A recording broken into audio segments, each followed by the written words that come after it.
menarik untuk kita diskusikan nih ya, buat teman-teman yang sudah tahu Ikigai, yang mungkin sudah menerapkan, ini akan menjadi reminder lagi buat teman-teman yang belum tahu. Ini kayaknya sih Tonane hari ini tuh menjadi keberkahan kita bersama-sama ya Tonane, karena Pak Mangu pun benar ya ketika kita meminta untuk jadi pembicara, Ikigai ini asing, tapi saya tahu Pak Mangu itu punya value yang sangat luar biasa. Ternyata memang benar ya, penerapannya sudah dilakukan ternyata ya. Hanya kita coba untuk cari pola yang tepat mengenai Ikigai ini. Nah, sebelum kita kupas habis Ikigai, kita cek dulu nih ya.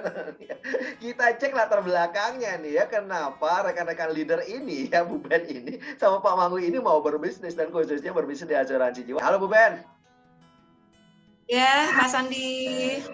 Mantan bankers, kepala cabang bank, punya fasilitas oke, penghasilan lumayan, punya prestis juga oke. Kenapa harus berbisnis asuransi jiwa? Mau-mauan Ibu. Kenapa Bu? Langsung aja deh Bu. Bukannya asuransi jiwa itu idaman setiap orang, Pak Sandi? Nah ini dia. Di luar sana kan agak sedikit berbeda ya Bu, seolah-olah gitu ya profesi pebisnis asuransi jiwa tidak jauh lebih baik, padahal justru malah kita dapat nih kuncinya dari Bu Ben. Tapi gini Bu, bukankah ada yang Ibu tinggalkan ya, setidak-tidaknya kalau Ibu pun pindah ke tempat yang lebih baik nih di Indonesia atau bisnis asuransi jiwa, bukankah ada yang Ibu tinggalkan ya, penghasilan Ibu, fasilitas sebelumnya gitu ya. Kan kalau mau gabung pun nggak langsung serta-merta dapat nih Bu. Pertanyaan adalah apa Bu yang melandasi Ibu pada akhirnya beralih dari ya latar belakang Ibu tadi sebagai kepala cabang di sebuah bank gitu ya, dan bertahun-tahun juga teman-teman ya, akhirnya mau menjadi pebisnis asuransi jiwa? Terima kasih Pak Sandi, mau ngulik nih background saya, dan sebetulnya kalau mau diceritakan 3 hari 3 malam Pak Sandi. Jangan Nanggung nggak deh? Jangan dong, nggak selesai-selesai nanti sesinya. Oke, singkatnya. Jadi saya mensyukuri atas segala nikmat rezeki dari Allah bahwa saya pada saat itu bekerja di bank. Pada saat itu memang merupakan profesi yang cukup mungkin menjanjikan lah ya, menjadi idaman banyak orang. Jadi pada saat mertua kalau cari mantu itu biasanya orang bank Bu. Gitu ya, uangnya banyak ya di bank. Ya, jadi pada saat itu bersyukur Pak Sandi. Jadi saya tidak memungkiri bahwa itu merupakan salah satu perjalanan saya gitu ya. Dan saya mensyukuri atas apa yang saya dapat, ilmu, terutama ilmu dan pengalaman yang sangat luar biasa di bank yang pada akhirnya di titik tertentu yaitu sesuai yang tema kita hari ini ya. Mungkin kita menggunakan tetap istilah ikigai ya Pak ya. Ya, Karena terbiasa ngucapin ikigai ya Bu. Tadi juga di video sebenarnya ikigai juga tadi ngucapinnya. Iya sih, makanya di video yang Pak Sandi putar juga tadi ikigai ya. Jadi kita ya namanya juga kita orang Indonesia ya. Jadi sesuai dengan tema Finding Your Life Purpose itu, jadi memang dalam perjalanannya saya cukup panjang di bank dan di titik tertentu ternyata ada sesuatu yang memang perlu keseimbangan gitu ya Pak ya. Seperti yang nanti akan kita bahas itu dari sisi hal yang kita dapatkan itu mungkin alhamdulillah disyukuri, tapi ternyata ada sesuatu yang kosong gitu Pak. Oke, anggap deh Bu, kan tadi ada mission, ada vocation, ada profession, ada passion. Seharusnya kalau bicara tentang profession, kalau profession oke dong Bu, untuk apa yang didapat oke dong Bu. Jadi awal-awal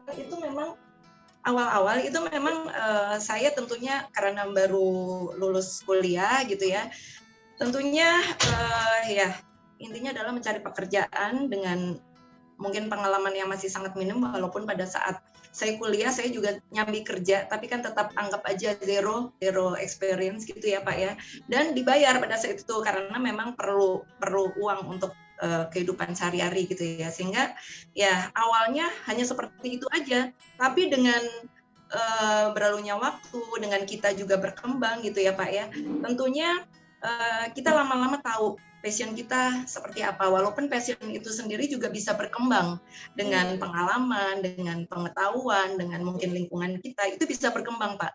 Dan di titik tertentu saya itu merasakan kok ada yang kurang gitu ya, terutama dalam hal ke keluarga gitu Pak. Jadi pada saat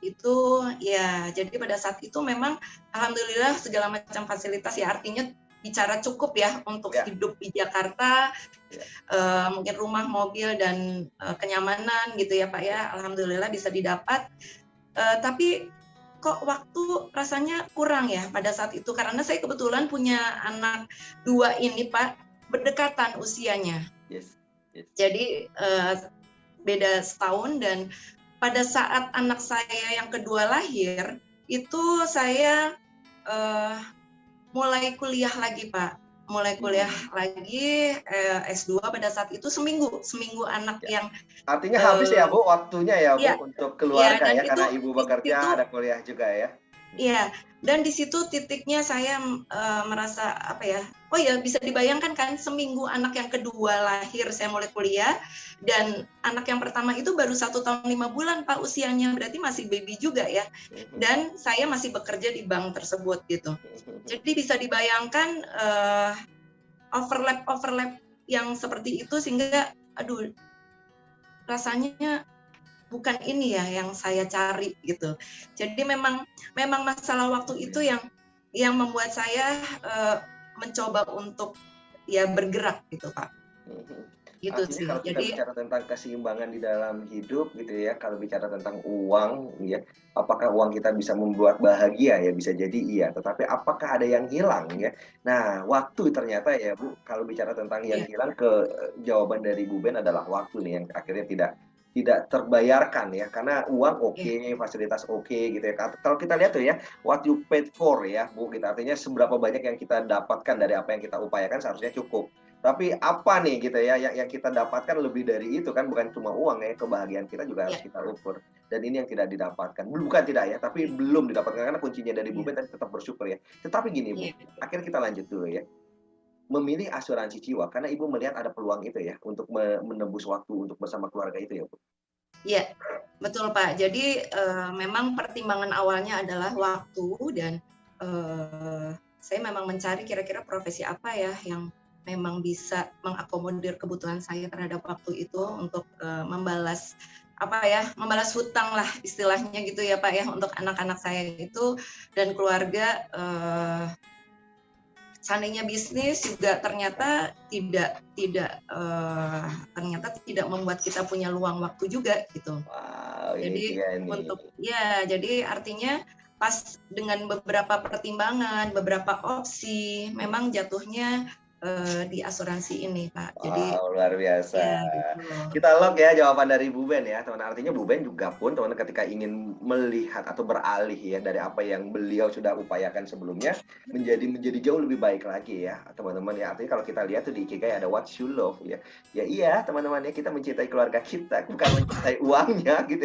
Bukan mencintai fasilitas, tapi kita mencintai keluarga kita. What you paid for-nya dapat, tapi what you love dalam Ikigai apakah kita dapat? Kalau kita sebegitu mencintai keluarga kita, harus kita cari. Dan Bu Ben bukan yang tiba-tiba langsung serta-merta memilih asuransi jiwa ya untuk bisa menjawab itu semua, tapi Bu Ben juga melihat dulu ya Bu, artinya portofolionya dilihat dulu oleh Bu Ben. Kita log dulu ya teman-teman informasi dari Bu Ben, dan ini akan menjadi pembuka kita why bisnis asuransi jiwa dan why teman-teman ya Ikigai ini bisa membantu kita menjadi jauh lebih baik lagi. Saya akan beralih ke rekan saya yang satu lagi nih. Halo Pak Manggu. Halo Pak Sandi, halo. Bu Ben Ya, kepala cabang di bank. Nah, herannya adalah Pak Manggu, teman-teman, saya dapat bocoran ternyata adalah mantan staf broker asuransi. Artinya dari asuransi pindah ke asuransi. Cuma perbedaannya adalah dulu bukan berbisnis ya Pak, tetapi Bapak dibayar untuk bisa mensosialisasikan produk asuransi. Dan yang luar biasa, nggak cuma satu perusahaan, nggak cuma satu produk. Banyak produk yang ditawarkan, banyak perusahaan yang ditawarkan. Artinya Pak, kalau kita bicara tentang Ikigai gitu ya, kita bicara tentang Ikigai, seharusnya kan itu menolong banyak orang juga dong. Tapi pernyataannya atau pertanyaannya adalah kenapa harus bisnis asuransi jiwa? Dari asuransi jiwa yang Bapak akhirnya dibayar gitu ya sebagai seorang staf, tapi kenapa harus berbisnis? Boleh dong Pak diceritakan. Oke, makasih Pak Sandi, ini menarik ya, pertanyaan menarik ya. Jadi sebelum menjawab itu saya flashback sedikit sebelumnya Pak Sandi ya. Jadi saya ini lulusan satu kampus ternama di Indonesia ya, di Jogja tepatnya ya. Yes. Saya nggak usah sebut merek, teman depannya U, belakangnya Jogja M. banyak loh Pak, ya ada UNJ. Ya. Depannya U, belakangnya M, G Pak. Yang depannya U bukan sih Pak? Iya, ya. Oh, yang ada Di G-nya satu sama M-nya kampus. juga ya, Pak? Betul. Inisial aja kita, Pak ya. Inisial aja. Antara kampus atau mie ayam ya. Nah, Bu Ben tahu aja. UGM itu Betul. universitas terbaik ya saat ini ya, Pak, dicap sebagai Betul. universitas terbaik ya. Tapi apa Pak sebenarnya Pak lulusan terbaik? Lulusan dari tempat terbaik ya atau universitas terbaik. Apa problemnya, Pak? Nah, ini menarik ya. Biasanya lulusan tuh teman-teman saya semua kerja di suatu tempat yang bagus-bagus ya, di bank, di perusahaan minyak ya. Nah, saya nggak dapat kerjaan, teman-teman, ini luar biasa, teman-teman ya. Jadi saya ngelamar sampai ke 30-40 PT tuh semuanya, puji Tuhan, nolak semua, teman-teman. Luar biasa ya. Ada sih, Pak. Iya, nolak semua, nggak ada yang mau terima. Akhirnya saya mulai nyarinya nyales. ketinggian kali, nyarinya Ya, mungkin ketinggian kali. Tapi sempat ngalamin itu ya, justru mulai sempat ngalamin nggak ketemu pekerjaan yang tepat ya Pak, sama lulusan yang terbaik. Tapi Pak Manggu sempat kesulitan untuk mencari pekerjaan itu ya Pak. Betul sekali, Pak Sandi. Jadi kalau tadi bicara IKG kan dari passion dulu, lalu commission kan, lalu ada uang di situ ya. Nah, saya kebalik, saya butuh uang dulu. Akhirnya saya jualan apa aja, karena saya waktu habis lulus saya langsung merit. Nah, ini langsung ditempa oleh kehidupan, akhirnya semua pun saya jual, apapun yang Pak, jadi saya jual. merit itu adalah penempaan kehidupan, Pak.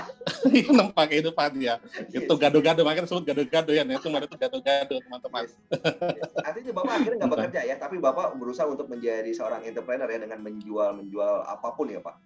Iya, betul. Jadi ini yang saya syukuri teman-teman. Jadi nyata memang itulah yang kalau kita bicara passion ya, saya pribadi mengalami saat lulus ini nggak tahu passion kita apa. Apalagi tadi bicara mengenai market survei juga ya, apa yang dibutuhkan oleh market tuh juga nggak tahu ya. Cuman saya percaya bahwa Sang Pencipta tuh, Tuhan kita tuh sangat baik pada kita ya, sehingga kita dibimbing sampai dengan malam hari ini teman-teman. Jadi terus terang di broker itu merupakan pekerjaan pertama saya yang layak ya sebagai employee, jadi dikasih visi, dikasih asuransi semuanya ya. Nah, itu yang di broker itu sampai dengan detik ini baru semakin mengetahui apa passionnya, apa yang menjadi keahlian, dan otomatis ya income juga bertumbuh pesat. Sudah sempat terjawab, tetapi benar-benar passion terjawab ketika Pak Manggu akhirnya menjadi staf di broker asuransi itu ya Pak. Betul sekali, betul Pak Sandi. Baru kurang, Pak. Apa yang kurang? Money udah gitu ya. Mungkin bicara tentang passion udah, apa yang kurang sebenarnya Pak? Iya, menarik Pak Sandi. Jadi dulu waktu saat saya menjual tuh saya apapun saya jual ya, pokoknya apa segala barang dari besi, dari bahkan hijab pun saya jual. Pada saya Nasrani ya. Saya hijab. Untuk nggak dipakai kalau nggak laku. Iya, kalau saya pakai ini penjual kalau nggak laku. cantik juga ya. Saya aneh lah kalau Pak Manggu pakai jilbab loh ya. Iya. Nah, yang berbeda dengan asuransi ini teman-teman, ini yang saya rasakan ya. Jadi benar tadi yang seperti Pak Dimas sampaikan bahwa kita membantu orang itu benar banget teman-teman. Jadi ya kita bisa kebayang ya, misalnya nasabah kita seorang kepala rumah tangga pencari nafkah ya. Ketika kita menawarkan asuransi jiwa, otomatis artinya kita ingin berubah nasib keluarganya, itu teman-teman. Ini yang saya rasakan teman-teman. Jadi manfaat asuransi kan salah satunya asuransi jiwa ya, bahwa nanti kalau ada risiko meninggal, keluarga dapat santunan yang cukup.